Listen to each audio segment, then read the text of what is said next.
Is it possible to make money doing what you love? Absolutely. I'm grateful that I am one example of that concept. I love my work so much today, and I make good money doing it. But it wasn't always the case. And wherever you are in that journey right now, I want to encourage you that yes, you will get there if you stick with it. And what if you don't have to wait to love what you do? So that's what this video is about. Let's have a heart to heart talk about the journey there, whatever there means. Because, by the way, even after you have manifested or built a life and a business that you love so much, there are still hard parts. There are still challenges. It's just a different level of challenge and a different level of, some people might say suffering, but it doesn't have to be suffering. It's just simply a gap that you feel between where you are and what could be even more purposefully aligned, shall we say? What could be even greater?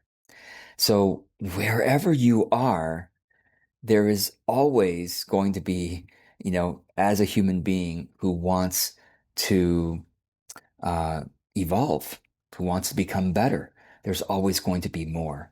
And even where you are right now, let's just take a moment to appreciate that.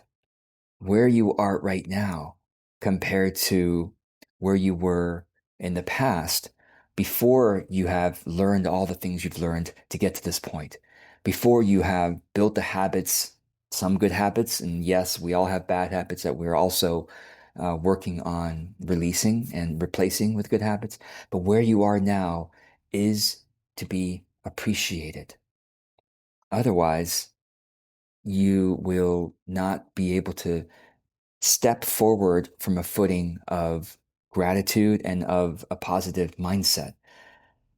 I would hope that you could step forward from optimism and from gratitude rather than from a kind of a struggling hustle that hates where you are now. I mean, that could work for some people, and it has worked for a lot of people to just move from hate and from disdain for their current situation. But um, there is no guarantee that anybody, including you, will get there wherever there is that you envision. But there is a guarantee that you have to take the journey. So you might as well take the journey every single day from a more positive, secure mindset. And so let's talk about what that means. First of all, I'm speaking mostly to soulpreneurs, fellow solopreneurs who want to grow a soulful career, a soulful livelihood, true livelihood, where you are using your gifts, your passions, your talents in service of the growth of others and of yourself as well. A kind of business that feels really, really authentic to you and not just about making money, but where every day when you show up, you feel like you are meeting uh, the, your soul's purpose. You are taking the hero's journey that you really want to be on. Okay. So that is what those are the people I'm speaking to. Those are the people who are aiming for that experience. And like I said, I'm grateful to have that experience every day. But I'll tell you, it's not always been there. And let me just kind of quickly outline the three-step journey that I see this experience as being from here to there. Okay, particularly again for soulpreneurs. Step Step three in the journey, let's just we'll start with the end in mind so you can be encouraged for what's to come. Step three in the journey is where you are making money selling whatever you love to sell, whatever service you love to provide, whatever product program you love to have people enroll into and enjoy from you.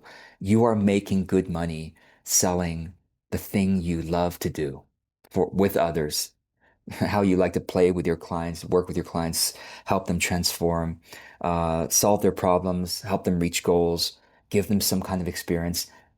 Stage three is where you are doing that. You're making good money doing that. All right. Stage two. Okay, so let's kind of back up a little bit here, and I have a few notes that I might be looking at. Before you get there, stage two. Okay, so let me bookend the journey for you. Stage three is you're making money selling what you love. Okay, so your passion projects are selling well. Okay, that's stage three. Stage one is maybe where you are now, and where you are now is where you don't maybe have an audience, or you don't have a big enough audience where you could just say what you want to sell and they buy it. They buy what you want to sell them in droves. Um, like I said, I'm grateful that I've gotten here to this point where I have big enough of a true fan audience where I can just sell what I want to sell and I get enough sales for sure. But stage one, where I started, just like perhaps many of you are, is no audience or a small audience. And here is where, if you sell what you want to sell, you probably won't get enough people buying it. So what must you do?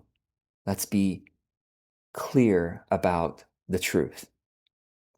Your income, because I'm assuming you're what you sell isn't just for free, because selling something for free is easier. It's sometimes not even that easy if it's just what you want to give for free and people aren't even engaging with it. But selling what you feel like selling for money, you have to understand that your income comes from other people. I know that sounds so basic, or it's like, well, what is that supposed to mean? Your income comes from the decisions of other people to spend their money with you. So in other words, your income doesn't just come from your law of attraction manifestation to say, oh, I'm going to manifest $2,000, 5,000, $10,000 today. And then you open your computer and there's 2,000, 5,000, 10,000. Okay, maybe there are some masters of manifestation that have gotten to that stage, but most of us go through the practical stages of understanding. Oh, if I sell what other people want, and they buy it, that's where I get my money. So, in other words, stage one is not selling what you want because you don't have enough of a true fan audience. Stage one is selling what they want. Now, who's they? They are the people you can currently reach. You might say, I don't have an audience, George. No, no, no.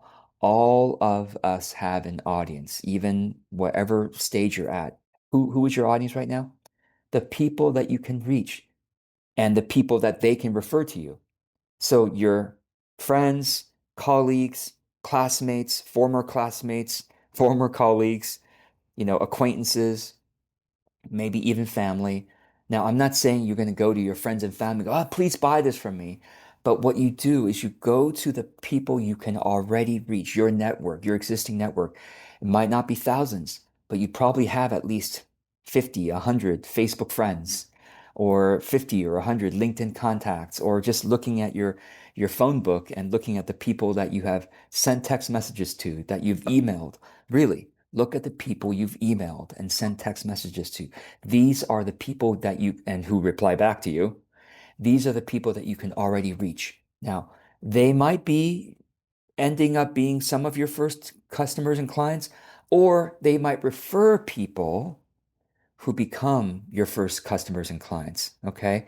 So the people you can already reach are a rich source of market understanding. What do I mean by that? Remember, your income comes from the market. Your income comes from people, other human beings. Your market is the expenditures of the people you're able to reach. The people you know, the money that they're spending every day, that's your market. Now, technically, your market is the portion of the money that they're spending that's similar to what you could provide is your market. And also, your market is also the spending of all of their connections. If you have 50 friends and they all have 50 friends each on average, or 50 people that they can reach, okay, that would respond to them, friends, acquaintances. That's 2,500 people. Just do the math, right? You've got 50 friends or 50 people who would respond to you, who would know who you are, friends, colleagues, classmates, da, da, da, da, da. And then they have 50 people on average per person. That's 2,500 people. That's more clients than you can work with. Now, of course, not all 2,500 are the right fit, but some of those 2,500 are. So you start at stage one with selling what they want. Now, of course, in the universe of the ways that they're spending their money, there are some of it where you're like, oh, I could provide that kind of service too. Or they want to spend their money doing this, but they can't find the right provider. They have had a bad experience with someone else, but you can provide that. At the beginning, you need to be humble, right? Hopefully, you can practice humility all throughout the journey, but especially at the beginning, humility is a key lesson to say, sure, vision is a key lesson, but so is humility to say, I must sell what they want to buy. So I need to talk with them about the various things I could provide. What are they spending money on? And you're not going to sell them right away, perhaps, but you go, how could I provide my version of that? Okay, so that's stage one, right? If you want to make money at stage one, maybe you're not in a hurry, then you can go to stage two, okay? Or the other way, by the way, is you can sell something of what you really enjoy, but at a price that's so easy for them. In the beginning, that might be zero because people might not be willing to pay for your life coaching or whatever yet because they're like, you don't have any credibility. I don't, So it might be zero, it might be much lower than you want to charge in the future, but they need to experience it to go, oh, wow, this is really powerful. This is really good stuff. Okay. And then when you raise your price, they're like, sure, absolutely. It's worth it. Right. So in the beginning, you either sell what they want you to sell at a price that's the market price, or you sell what you want to sell, but at a price that's so easy for them, it's easy for them to say yes so that they can experience it. And then you could raise the price in 3 months from now and 6 months from now, et cetera. Keep raising the price, right? Until you're super, super happy with the price. Stage two, stage one is sell what they want, okay? Or at a price that's easy for them. Stage two is while you're doing that, if you need to make money, if not, then jump right to stage two.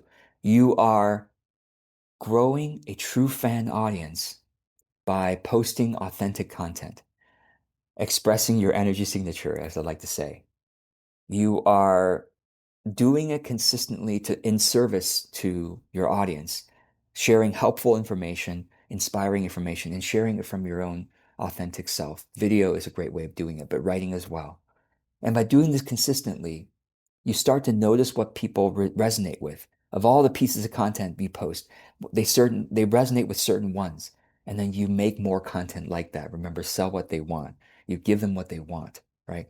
But you start by just posting on things that you believe they might find helpful, that you found helpful, and from your own inspirational perspective, your own unique perspective. You notice what's resonating and you do more of that. And then by doing that, you grow more of a true fan audience. Then you can move eventually into phase three, which is you can sell whatever you want to sell at the price you want to sell it. And you have enough true fans, enough credibility with them that you'll get enough sales. So that's the basic 3-step journey of a soulpreneur. And then back to the original question, how can we make the entire journey worthwhile and enjoyable, joyful productivity, rather than just, well, I'll grit my teeth and do stage one and stage two. And then once I get to the future, stage three, then I'll be happy. Then I can be positive. Then I can be really aligned with my soul. No, no. Right now, today, whatever it is you are doing in stage one or stage two, that thing, task, project you're doing can be done with your values. So that's the key. The key is to ask yourself, what values am I bringing to each day in my work? This is something that I often do in my work retreats. I facilitate these work retreats for my group members where we get together several times a week, oftentimes twice a day during the weekdays. And at the beginning of the work retreat, we're all going to work quietly, but I always tell them, all right, set your intention for what you're going to do this hour. But just as importantly, what is the spirit word that you are working with? What's a spirit word? It's just a fancy word for values. What value are you bringing to this hour of work? Are you bringing courage? Are you bringing trust? Are you bringing peace? Are you bringing love? I mean, really, it's like whatever it is you're doing, there's some value that you hold dear that can be practiced in that action. So, for example, when I'm making this video right now, I could take it from several points of view. I could say, okay, I just got to get this video done. I got to say the thing and then try to make it as entertaining as possible, get it done, and then I move on to the next thing. That's the you might say that's the getting things done mentality, right? Just got to get it done, move to the next thing, try to do it as efficiently as possible, and then move on. And that's fine. Now, some people might value that, and that's what they're practicing. I'm not going to judge what value you're going to bring to that moment, right? That's not my value. Might be someone else's, and that's great. They're growing that particular muscle, and then that's what they need to do right now. Fine. What I prefer to do, what makes my soul sing, is if I can say, I am making this video with as much heart as possible. I hope that this video will be of genuine service to somebody who finds it in the future or soon, whenever. I genuinely pray that this expenditure of my energy, that I'm spending my time right now, I'm spending my energy, that this expenditure of energy is moving forward the divine will. I that's my genuine hope and aim and value that I bring to this very moment of making this video. You know, and part of that moving forward of the divine will is also this expenditure of energy is somehow also helping me connect more deeply, even in a tiny way, connect again with my divine source, so that I can be more at one with my divine source. So that's the value I'm bringing to this moment, this task. Another example, let's say I'm doing my bookkeeping. Okay, now bookkeeping, it's like, well, most people just say, well, I just want to get it done. Just doing my bookkeeping, be efficient as possible, get it done, try not to make mistakes. And then, they might try to make things more enjoyable by listening to some music or whatever. That's great. Whatever value you're practicing, I hope that you will practice it with some intentionality so that you are not just doing the thing, but you are growing in some way. That's the key, right? So when I'm doing my bookkeeping, what am I practicing? I'm practicing gratitude and I'm practicing curiosity. And so what do I mean by that? So like when I'm doing bookkeeping, I'm looking at a number. I spent money on something. I'm grateful. I mean, literally, I look at the line item, like, oh, I spent money for this service. Oh, then I take a moment to say, I'm grateful that that service exists. Thank that person, company, service provider for allowing me to use this service because it's of benefit to me in some way. So I'm like grateful for that line item, right? Like so that makes my bookkeeping already more heartful and itself a worthwhile experience because it's an experience of the soul rather than just doing numbers, get it done, right? um, and curiosity. If I look at a line item, I'm like, I don't even know what that is. Rather than being frustrated and go, what is this? This is a fraud, or what happened here, or what did my wife spend on? Because our bookkeeping is kind of combined, so we help each other out with that. I get curious, like, oh, I'm wondering what that's about, and how that provided some benefit to one of us or both of us. So I use that curiosity. I practice that curiosity. Oh, okay. What is that? And I might ask my wife, or I might look into my own emails to figure out what that was. But I'm practicing curiosity there rather than some kind of negative surprise or something like that, right? So those are just two quite different examples of how the entire journey, whatever task you're doing today, is part of the journey of hopefully these, maybe perhaps these three stages you're taking, or whatever business plan you have overall. But whatever task it is that you're doing in front of you can be blessed, can be made meaningful, and even magical as an experience when you bring the intentionality of what I call a spirit word, you know, like curiosity or gratitude or, service, love, connection. So I hope this makes sense. I hope that, well, if I can give you an actionable step to take right now, is what is it you're doing next as part of your work? What work task are you doing next? Now look at that work task and say, how can I bring some more of my value or spirit word into this task? Like George has mentioned, how can I make this task more meaningful rather than just the default mode might be to just get it done, right? How can I make this moment, if I'm going to spend precious energy, precious life energy in this moment for an hour, half hour, whatever it may be, how might that expenditure of energy be truly worthwhile? I wish for you that experience every day. And if you want to do that exercise, I look forward to seeing your comments below. If you'd like to add, okay, this is the task, and this is one simple way I can make it more meaningful. I welcome that. So, with that, I wish you truly joyful productivity as you take this soulpreneur journey towards the vision that you aim for.